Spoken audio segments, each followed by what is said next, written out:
Hi guys, welcome to my channel Brava talks. ఎలా ఉన్నారు? మేమైతే చాలా బాగున్నాము. ఈరోజు వచ్చేసి మరొక కొత్త టేస్టీ అండ్ ఈజీ రెసిపీని మీతో షేర్ చేసుకుందాం అనుకున్నాను. సో అదేంటో కాదండి, జొన్న రొట్టెలు.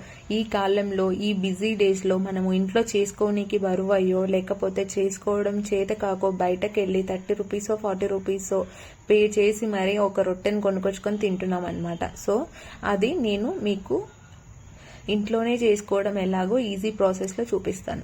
దానికోసం ఒక బౌల్ పెట్టుకొని ఒక గ్లాస్ వాటర్ని హీట్ చేసుకొని మంచిగా మరుగుతున్నప్పుడు మనం దాంట్లోకి కొంచెం సాల్ట్ వేసుకొని మంచిగా బాయిల్ చేసుకోవాలన్నమాట. సో వాటర్ని బాగా బాయిల్ చేస్తేనే రొట్టె అనేది ఇరక్కోకుండా బాగా వస్తుంది అనమాట. సో కొంచెం సాల్ట్ వేసుకుంటే ఆ చప్పదనం లేకోకుండా కొంచెం బాగుంటుంది. సో బాగా హీట్ ఎక్కిన తర్వాత అవి కొంచెం మరుగుతున్నప్పుడు స్టవ్ ఆఫ్ చేసుకొని మనం దించుకోవడమే. తర్వాత జొన్న పిండిని మనం మిషన్ ఆడించుకునేటప్పుడు కొంచెం రఫ్గా వేయమని చెప్తే వాళ్ళు కొంచెం రఫ్గా వేసేస్తారు. మరీ స్మూత్గా ఉంటే రొట్టె అనేది మెత్తగా వస్తుంది. సో నేనైతే రఫ్గా ఆడించుకుంటాను. సో నేనైతే 200 గ్రామ్స్ని తీసుకున్నాను. 200 గ్రామ్స్ ఫ్లోర్ వచ్చేసి నాకు 4 రొట్టెలు వస్తాయన్నమాట. సో 4 రొట్టెలు మాకి డైలీ ఈజీగా సరిపోతాయి. సో దాన్ని బేస్ చేసుకొని మనకి ఎన్ని కావాలో అంత లిమిట్లో చూసుకొని పిండిని యాడ్ చేసుకోండి. సో నేను పిండి ఎక్కడ లూజ్ అవుతుందో ఏమో మళ్ళీ అడ్జస్ట్ చేసుకుందామని చెప్పి కొంచెం వాటర్ని అయితే పక్కకు తీసుకొని పెట్టుకున్నాను. రిమైనింగ్ వాటర్లో నేను తీసుకొని పెట్టుకున్న పిండిని అయితే వేసుకొని మంచిగా మిక్స్ చేసుకుంటున్నాను. సో వాటర్ అనేది మళ్ళీ చూసుకొని మనము అడ్జస్ట్ చేసుకోవచ్చు.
సో మనము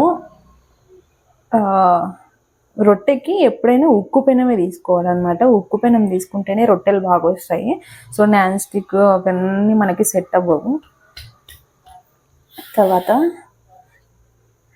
మన పిండిని చాలా అంటే చాలా మెత్తగా ఒత్తుకోవాలి. ఎంత ఒత్తుకుంటే అంత చీలిపోకుండా రొట్టె వస్తుంది అన్నమాట. సో ఒత్తుకున్న తర్వాత మనం చిన్నగా,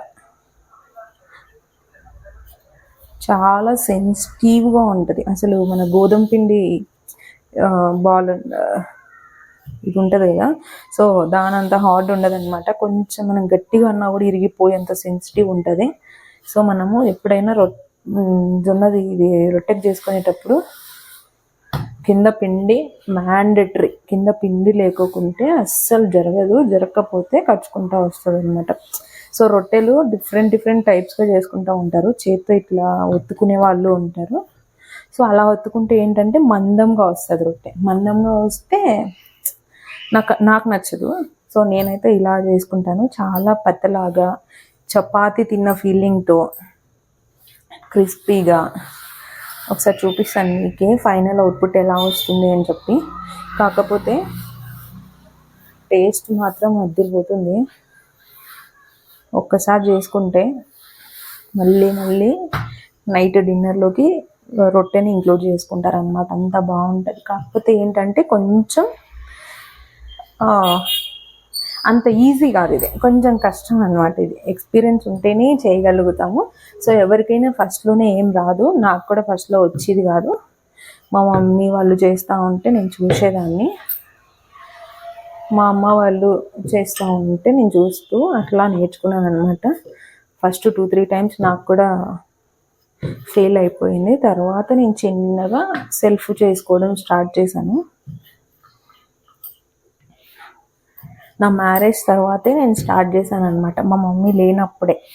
మా మమ్మీ హెల్ప్ కూడా నేను తీసుకోలేదు చేయడానికి, జస్ట్ చూసిన్నాను, చేశాను అంతే. సో ఇప్పుడు నేను కూడా మీకు చూపిస్తాను, ఆటోమేటిక్గా మీరు చేసుకోగలుగుతారనమాట.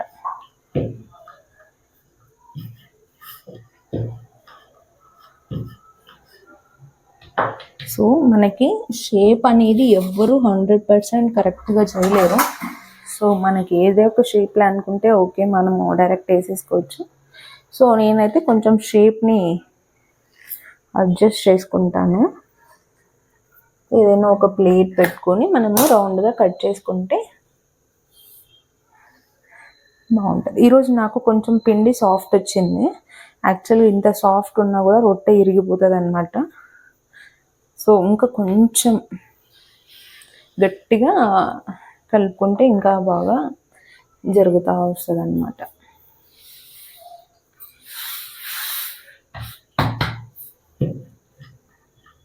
సో షేప్ కట్ చేసుకున్న తర్వాత మందంగా ఉంటుంది. మొత్తం వారాలంతా పతలా వచ్చేసి ఇట్లా మధ్యలో మందం వచ్చి ఉంటుంది కదా. సో షేప్ కట్ చేసుకున్నాక ఏంటంటే మనం ఇట్లా లైట్గా వారన చాలా స్మూత్గా ఈ వారాలని ఇలా చేసుకోవాలన్నమాట. ఇలా వారాలు కనుక్కుంటా ఉంటే ఏమవుతుందంటే పతలాగా వెళ్ళిపోతుంది. సో కొంచెం మెత్తగా మాకు కావాలి అని అనుకున్న వాళ్ళకి, మాకు గట్టిగా పలపలా వద్దు, మాకు మెత్తగా కావాలనుకున్న వాళ్ళకి కొంచెం మందంగానే వేసుకుంటే బాగా వస్తుంది. సో కొంచెం పతలా తినే వాళ్ళకి, కొంచెం పలపలా అన్న బాగుంటుంది తినడానికి ఇష్టంగా అనుకునే వాళ్ళకి రౌండ్ షేప్ కట్ చేసుకున్న తర్వాత కొంచెం మళ్ళీ అటు ఇటు ఇట్లా సైడ్స్న అనుకుంటే కొంచెం బెటర్ అనమాట.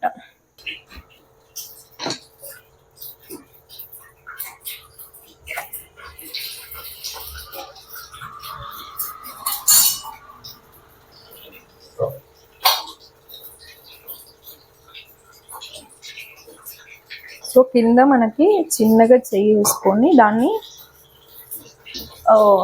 అంటే విరగకోకుండా కొంచెం నీట్గా పట్టుకొని పైకి లేపుకొని కింద మనం రుద్దుకుంటున్న పాటు, అంటే మనం ఏ పౌడర్ అయితే వేసి మనం రుద్దుకుంటున్నామో ఆ పాటు పైకి రావాలి. అప్పుడు మనం ఇక్కడ వాటర్ అప్లై చేస్తాం కదా, ఆ కింద పార్ట్ పైకి వచ్చి పడితే మనం వాటర్ వేస్తే ఆ పౌడర్ అనేది బాగా హీట్ అవుతుంది అనమాట ఇదంతా. సో మనం ఈ కింద వచ్చిన ఈ పార్ట్, ఈ రుద్దుకునే పార్ట్ కిందకే వేసుకుంటే పైన వాటర్ వేస్తే అప్పుడు కింద అంతా పౌడర్గా అట్లా ఉంటుంది అనమాట. సో ఎప్పుడైనా మనం ఇట్లా రుద్దుకుంటాం కదా, ఇప్పుడు కింద చెయ్యి వేసుకొని కింద పార్ట్ని ఇట్లా పైకి వేసుకోవాలన్నమాట. అప్పుడు మనకి చూడ్డానికి నీట్గా కాలిపోతుంది.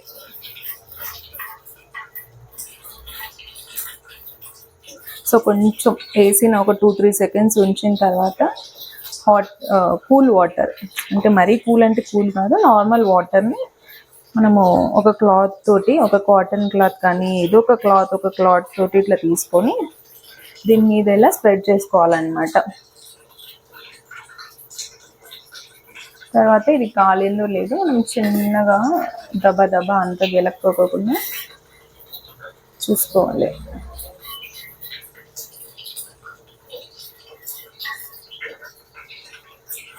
ఇవి చాలా హెల్దీ అన్నమాట.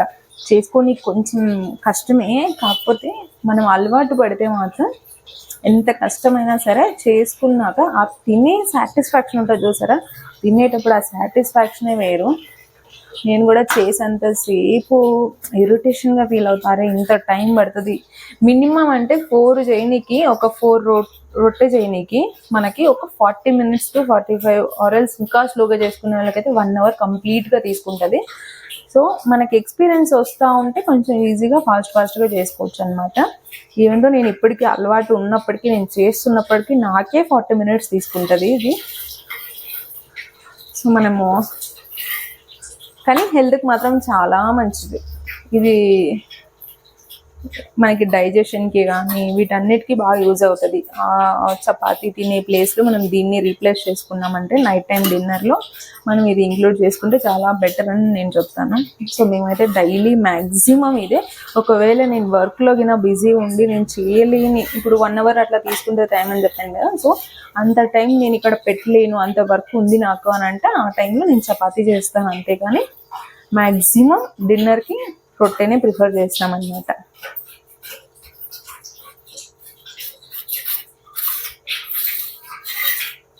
సో ఈవెన్గా కాల్చుకుంటూ ఉండాలి. అట్లే ఒకే సైడ్కి ఇట్లా పెట్టిపోయినామంటే నల్లగా అయిపోతుంది. సో మనం చూసుకుంటూ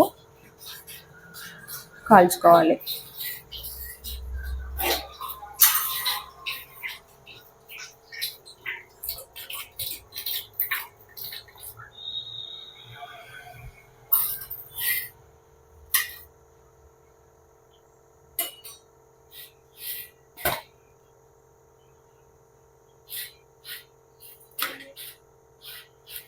చూసుకొని మనకి ఎక్కడ వైట్గా అనిపిస్తుంది, మనకి ఎక్కడ రెడ్ అయిపోతుందో అక్కడ ఎక్కువసేపు ఉంచుకోకుండా మాడిపోతుంది లేకపోతే. సో మనం చూసుకుంటూ మనం వైట్గా ఉందన్న దగ్గర కొంచెం హ్యాండ్తో అయినా తిప్పుకోవచ్చు అనమాట. నేనైతే నాకు అలవాటు ఉంది కాబట్టి నేను హ్యాండ్తోనే తిప్పేస్తాను. మరి మీరు డైరెక్ట్ అట్లే పట్టుకొని చేతులు మాత్రం పోగొట్టుకోకండి.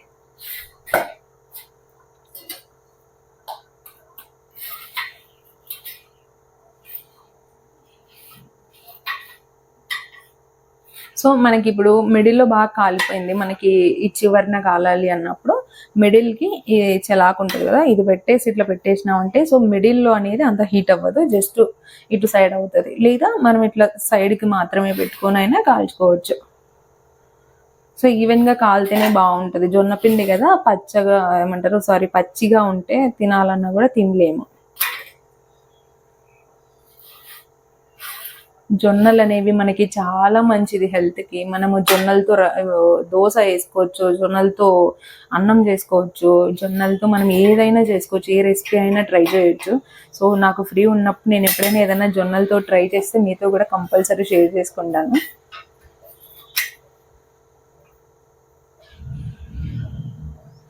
This is one of my favourite అని కూడా చెప్తాను నేను. నాకు జొన్న రొట్టె అంటే చాలా ఇష్టం.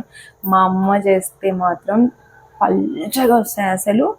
ఇంకా ఇది రొట్టె చపాతా అన్నంత కన్ఫ్యూజన్లోకి వెళ్ళిపోయేంత పల్చగా చేస్తుంది అనమాట. నాకు చాలా ఇష్టము. నేను కానీ మా నాన్న కానీ మా చెల్లి కానీ మేమంతా జొన్న రొట్టె చేస్తే చాలు క్యూలో ఉన్నట్టు ఉంటాము. కాకపోతే చాలా టైం పడుతుంది. సో ఇప్పుడు మా అమ్మ అంతా చేయట్లేదు,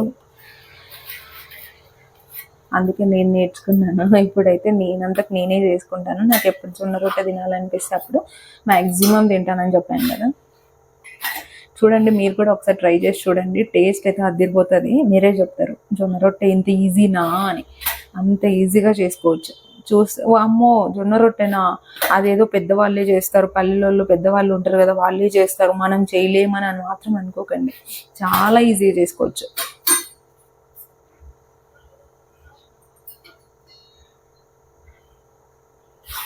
దీంట్లోకి మనకి గుత్తి వంకాయ కానీ, వంకాయ పులుసు కానీ, పప్పు కానీ, ఏ కర్రీ అయినా, చికెన్, నాటుకోడి, ఏ కర్రీ అయినా ఇందులోకి అద్దిరిపోతుంది అనమాట.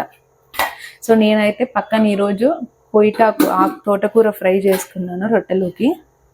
అది కూడా టేస్ట్ చాలా బాగుంటుంది రొట్టెలోకి మాత్రం.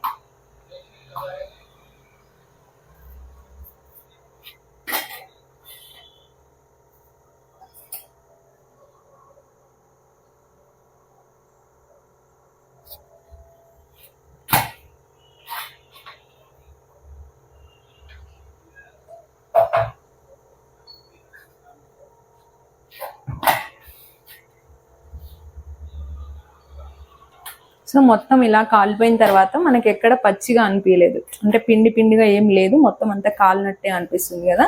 సో కొంచెం ఇది గట్టి పడాలి అని అంటే సిమ్లో పెట్టేసుకొని మనం ఇంకొకటి రుద్దుకునే లోపు దీన్ని ఇలానే స్టవ్ మీద పెట్టుకున్నామంటే ప్యాన్ మీద మనకి బాగా ఇంకా గట్టిగా నీళ్ళుక్కుంటుంది అనమాట. సో మనకి ఇట్లా అటు ఇటు కొంచెం సేపు ఆ పక్కకి కొంచెం సేపు ఈ పక్కకి పెట్టేసుకుంటే ఇంక గట్టిగా నీళ్ళుకుంటుంది. నేను అది కూడా చూపిస్తాను అది ఎలా వస్తుందో. మనకి ఇంత గట్టిగా అవసరం లేదు అన్నప్పుడు కొంచెం అటు ఇటు ఈవెన్గా కాల్చుకున్న తర్వాత తీసి హాట్ బాక్స్లో వేసుకుంటే, ఒకవేళ ఎవరైనా పెద్దవాళ్ళు, ముసలి వాళ్ళు అలా ఉండి మేము నమ్మలేము అనుకుంటారు కదా, సో అట్లాంటి వాళ్ళకి అటు ఇటు చేయగానే తర్వాత తీసి వెంటనే హాట్ బాక్స్లో వేసుకుంటే అది నీళ్ళుక్కోకుండా ఉంటుంది.